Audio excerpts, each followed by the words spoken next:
Today is, in the church, a day of mountaintop experiences.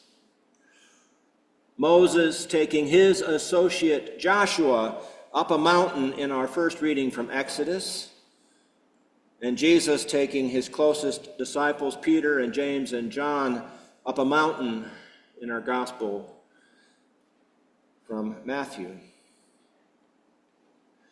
And I think, in a sense, we're invited to join them, at least in our imaginations, in order to get the point of it all for us. We're invited to join Joshua and see for ourselves how Moses wasn't the sort of leader who'd impose his own arbitrary will on others. Instead, Moses would come down from the mountain to impart sacred wisdom for how the people of God should live in this world, in communion with their God and one another. Those words are for us too. How are we going to get along in this world? And we're invited to join Peter and James and John to catch a glimpse of who Jesus truly is. And there's something there for us as well. Eugene Peterson's translation describes that moment of transformation. We call it the transfiguration. Eugene Peterson translates it this way: his appearance changed from the inside out, right before their eyes. Sunlight poured from his face. His clothes were filled with light. The Presbyterian preacher, pastor, writer, the late Frederick Buechner summed it up this way: "It is," he says, "as strange a scene as there is in the Gospels. Even without the voice from the cloud to explain it, they had no doubt what they were witnessing. It was Jesus of Nazareth, all right, the man they'd tramped many a dusty mile with, whose mother and brothers they knew, the one they'd seen as hungry, tired, footsore as the rest of them. But it was also the Messiah, the Christ in his glory. It was the holiness of the man shining through his humanness, his face so afire with it, they were almost blinded."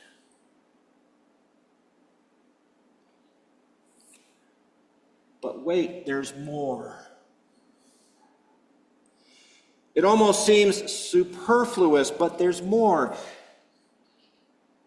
As Frederick Buechner said, even without the voice from the cloud to explain it, they'd get the point of what they were seeing. And yet a cloud overshadows them, and a voice speaks from that cloud. God speaks, and God tells them the point of it all. "This is my Son, the beloved. With him I am well pleased." That much must have seemed obvious. And then the voice of God adds 3 little words: listen to him.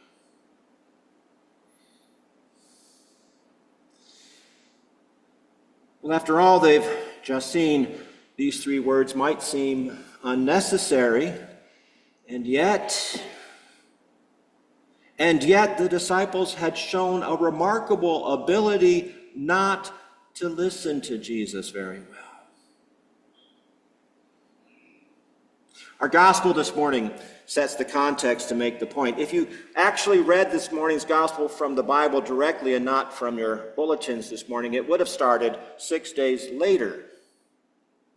Begging the question, well, what happened 6 days earlier? Well, we're given the information in that reading as we heard it. 6 days after Peter had acknowledged Jesus as the Christ, the Son of the living God.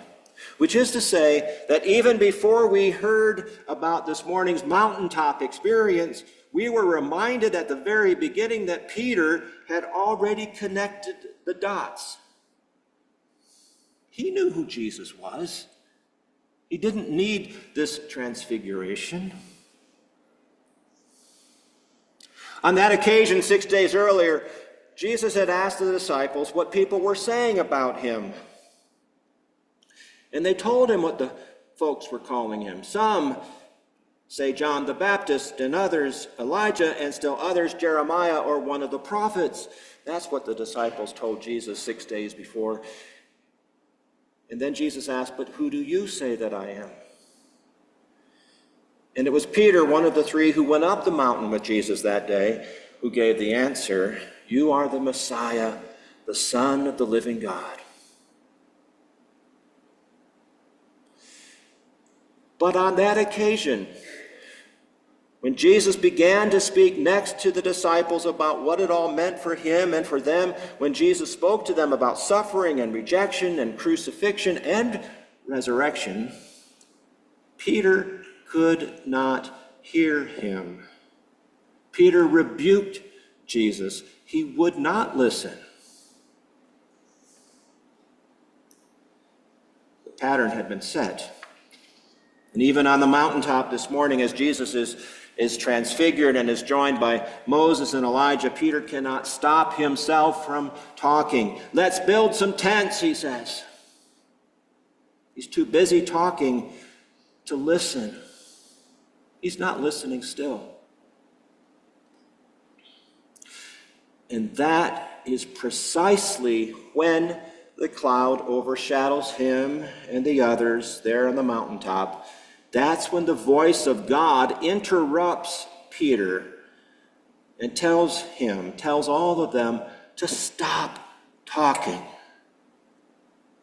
as if they know what they're talking about. They need to listen. Because it's all well and good to know who Jesus is, even to follow him up a mountain, but they need to listen to him as well. And that wasn't their strong suit. And as you read through the Gospels, it's clear they would continue to be hard of hearing ever after.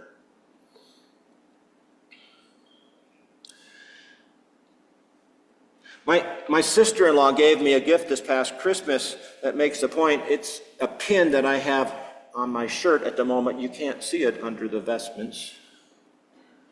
It'll be revealed later, but I'll tell you about the pin.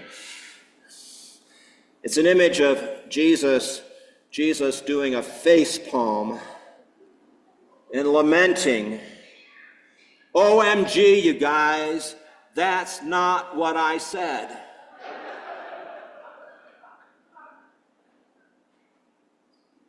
Now that pin could be a commentary on that moment between Jesus and disciples from 6 days before this morning's gospel. In truth, that pin could be describing many moments when Jesus' disciples demonstrated just how hard of hearing they could be. "OMG, you guys, that's not what I said." But my sister-in-law, she's not a churchgoer. She wasn't thinking about biblical times. She was thinking about current times. She's the mother of a biracial son who has traveled into Phoenix and been profiled. She's the grandmother of transgender adults. She's a former school board president. So when she thinks about Jesus saying, "OMG, you guys, that's not what I said," she's thinking about Christians who discriminate against LGBTQ plus people and immigrant people. She's thinking about Christians going to school board meetings to set the president and the school board right to prescribe what teachers should teach. She's thinking about Christians who complain about books that should be burned. There is, in her estimation, a lot of unchristian behavior done in the name of Jesus. There are a lot of people who share that estimation. In my estimation, they're not wrong. Or as somebody you probably haven't heard of, I don't know, Mark Sandlin. He's a Presbyterian pastor and social media influencer for Jesus. He's a progressive guy. He does a lot of these video reels. And he ends them saying, seriously, some of y'all need to get to reading the Jesus-y parts. Listen to him. I'd like to think that one of the things that changed for Peter and the others was that they tried harder to listen to Jesus after their time on the mountaintop. Not that it was ever easy for them, but I'd like to think they tried. And so Jesus kept telling them things they could not or did not want to hear. Things they could not or did not want to hear about what it means to be number one in Jesus' scheme of things, and how it has less to do with winning than with serving. How we discover greatness in welcoming strangers and those we generally don't want to be bothered with. Things they could not or did not want to hear about loving others, loving our neighbors as ourselves, about loving others, loving our enemies as well as our friends and families, about loving others not because of who they are, but because of who and whose we are. Things they could not and did not want to hear about living gently with ourselves and with one another, not needing to justify or make excuses for ourselves, nor needing to point out the failings of another as if that could help us feel better about our own failings.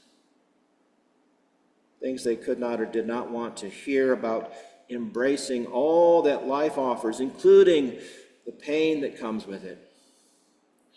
Trusting that we are never truly alone, not even in the hard times, especially in the hard times.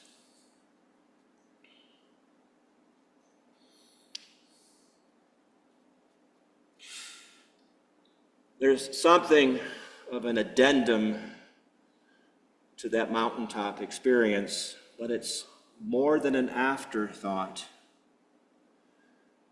After the disciples on the mountain are overshadowed by that cloud and overcome with fear, Jesus reaches out to them in a gesture that is reassuring and with words that offer comfort. Get up and do not be afraid.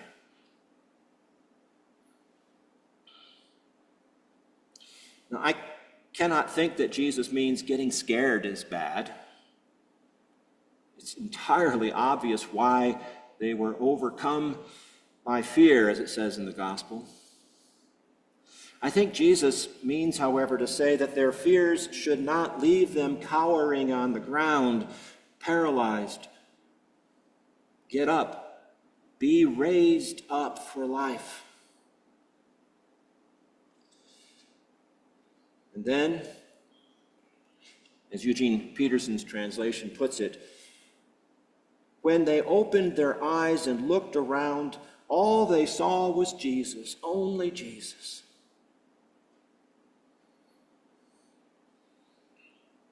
It was the same Jesus, as Buechner put it, they'd tramped many a dusty mile with before. And they would go on to see him hungry, tired, footsore as the rest of them, but they could never see him exactly the same again. They'd see in Jesus what holiness looks like in human life. And then, with that, Jesus and the disciples head back down from the mountaintop. It's always the next step, back down. The Lutheran preacher and commentator David Loos suggests this is a moment that may be the most important moment for us to notice. Jesus goes down. Down, he writes, into the mundane nature of everyday life, down into the nitty-gritty details of misunderstanding, squabbling, disbelieving disciples, down into the religious and political quarrels of the day, down into the jealousies and rivals, both petty and gigantic, that color our relationships, down into the poverty and pain that are part and parcel of our life in this world. Down. Jesus came down. Why is this important? Because I think it gets at the heart of the gospel. Jesus' downward movement from his rightful place in glory to embrace our lot and life out of love is, in a very real sense, the essence of the gospel. So writes David Lose. And what is true for Jesus in general, this going down into the world where things are not easy, what is true in general is made very particular in what happens next, though it goes just beyond where we read this morning. With Peter and James and John in tow, Jesus walks right into real life and real problems. In his case, it's the father of a desperately sick child. The father brings the child to Jesus, asking for his help. This is the heart of the gospel. Jesus embraces our lot and life out of love. And if we follow Jesus down to the places we would rather not go, Jesus is the one who tells us that he will already be there when we arrive, because it's why he came in the first place.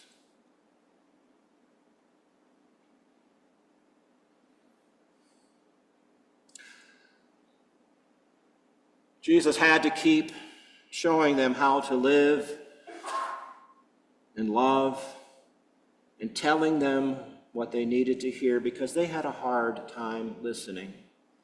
Not because they were bad, of course, just a little hard of hearing, just human. But there's good news for us even still. Listening, as I've noted, was not one of Peter's strengths, and he wasn't the only one.